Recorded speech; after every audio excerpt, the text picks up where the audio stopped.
Hello, welcome back to my channel. So, on the extreme off chance that there's someone new here, check the description for the relevant clarifiers, and I'm just going to get into it. So, YouTube is on their usual fuckery and bullshit and is suppressing this channel in exactly the same way they were the last one, deleting engagement so that there's no, there's nothing, showing it to no one.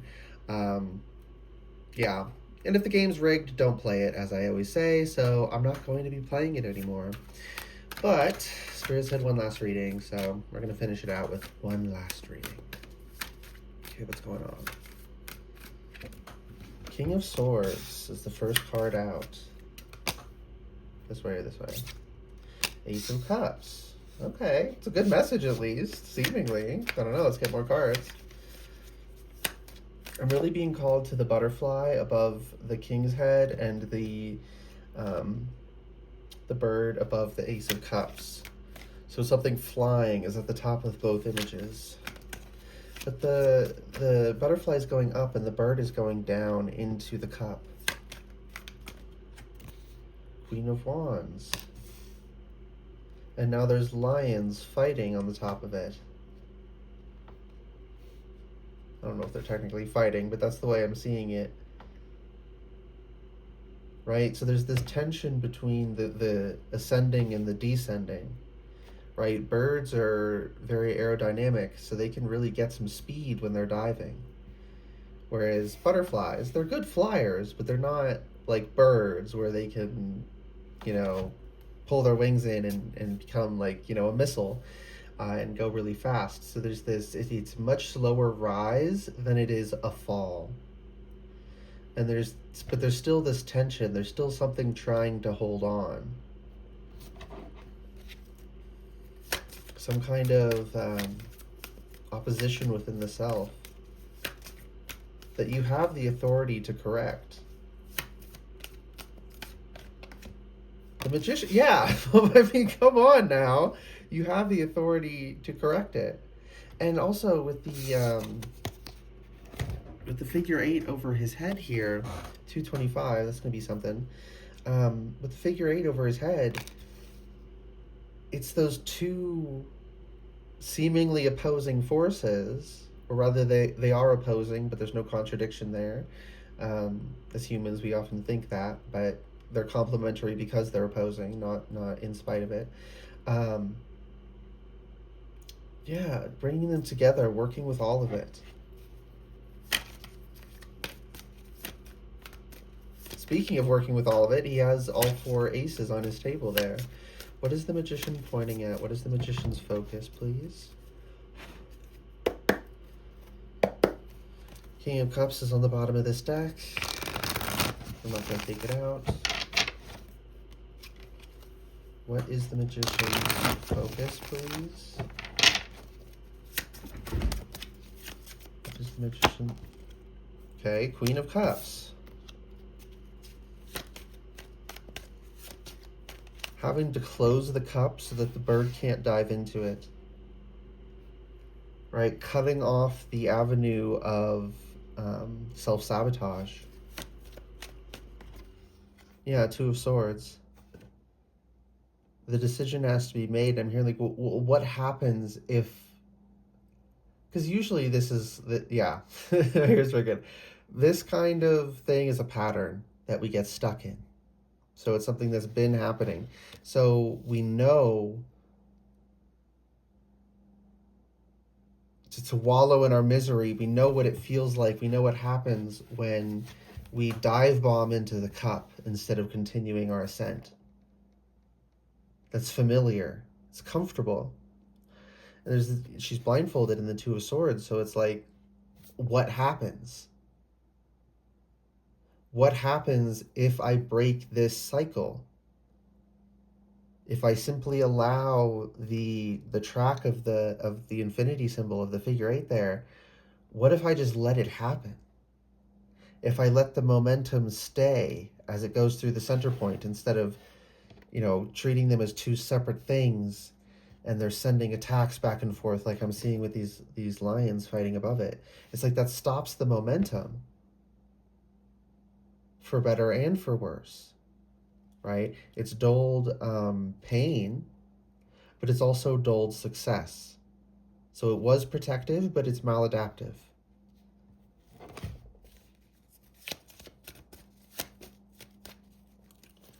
So there's some kind of maladaptive self-protection mechanism here. It's like getting scared of how high you're flying and then trying to get back to cover and then just skydiving into that cup. Because there's a comfort there because it's familiar. But we're not supposed to be down here soaked. And it's like, I'm hearing you can't fly when your wings are wet. If we sit in the water and we soak it up, then we can't fly. So it's not just getting rid of the progress we made on the ascent there, it's also delaying further progress to engage in this pattern. Again, it's definitely self-destructive. Again, maladaptive, it did serve a purpose. You're not crazy for establishing this pattern.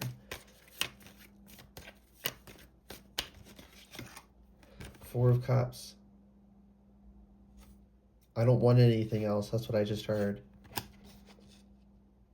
I don't want anything else, so why would I? But you do, that's the thing. Because both of these lions are part of you. Right? We may push our shadow aside and try and pretend and separate it from us, but it's still part of us. The reason there's this tension within you of the side of you trying to go up and the side of you trying to dive down and live in the Ace of Cups. I'm seeing like someone in a hot spring or something. Yeah, sure, that might be comfortable to just sit in a hot spring 24/7. But is that really a life well lived? That's the energy I'm getting in my mouth is drying out.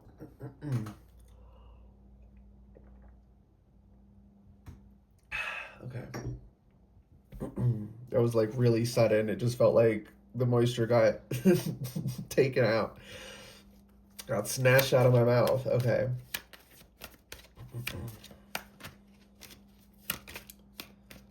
Yeah, these are halves of you, not two different yous.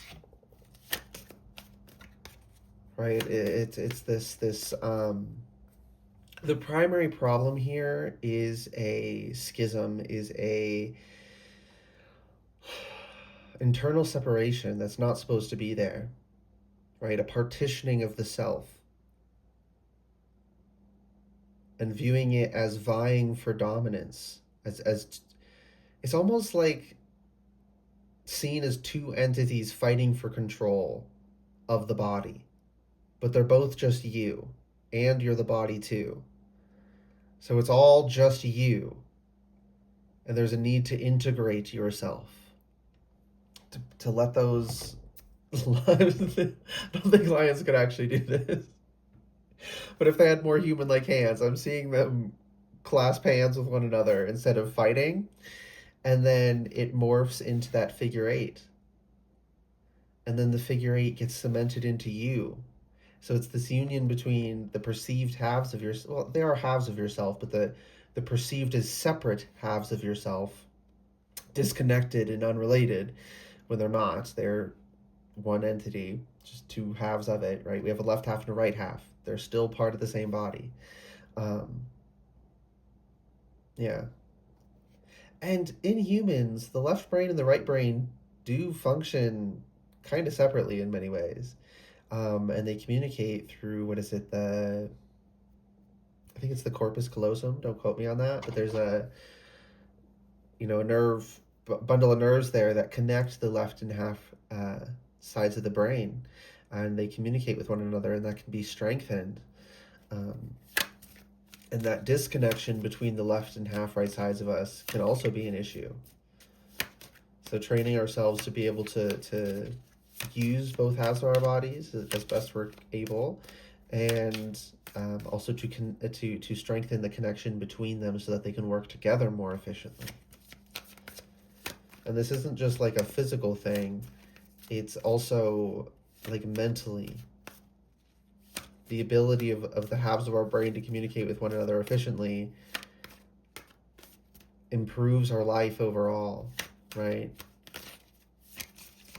It can also be really helpful emotionally.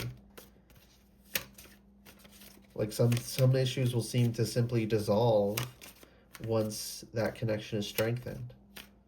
So yeah, look into like exercises for strengthening the connectivity between your brain.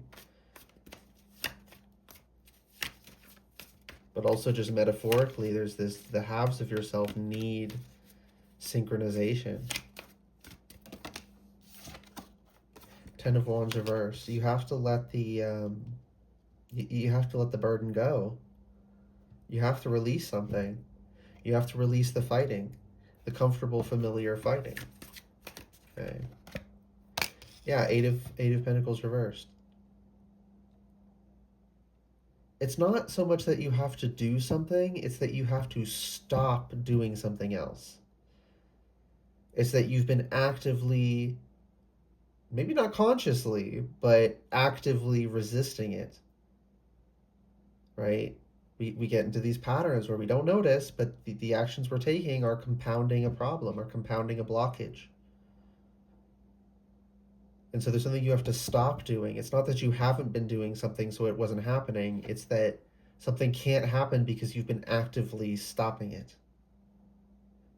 So part of releasing this burden is no longer fighting something. And that's going to be for you to know. Spirit's telling me not to pry on that. Okay, any last message? Because this is my last message, Spirit. Yeah, I'm not doing this anymore. Devil reversed. Yeah, you just gotta unchain yourself. Sometimes we have to... That sounds insane, but I just heard act against our better judgment. But it's said kind of tongue-in-cheek, so it's not actually acting in ways that are unwise, but acting in ways that are perceived as unwise. Because suddenly we're seeing the ways which we thought were wise were actually foolish. Right? Where we had these patterns, and everyone gets them somewhere, right? There's no shame in having them. But some kind of patterns that were keeping you in this internal severance. It's like when the chains come off, the halves of you can meld into one another. You can have this, metaphorically, this alchemical union. Synthesis.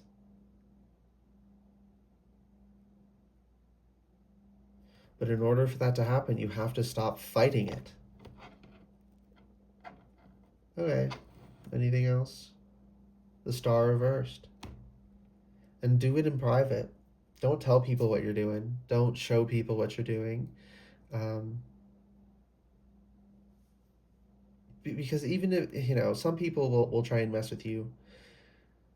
But even if no one were trying to mess with you, as a social species, when we know other people are aware of what we're doing, it affects how we do it. Because we get self-conscious about it. Whether we're conscious of that or not, it is happening. You can see it in other people, usually before we can see it in ourselves. But eventually you get to the point that you can see where you're doing it in yourself. I now notice, right, if I share something, I'm like, oh, damn it. Now my mind is being weird about it. Yeah, self-awareness. If you expect self-awareness to mean you immediately stop doing things, you're going to be disappointed.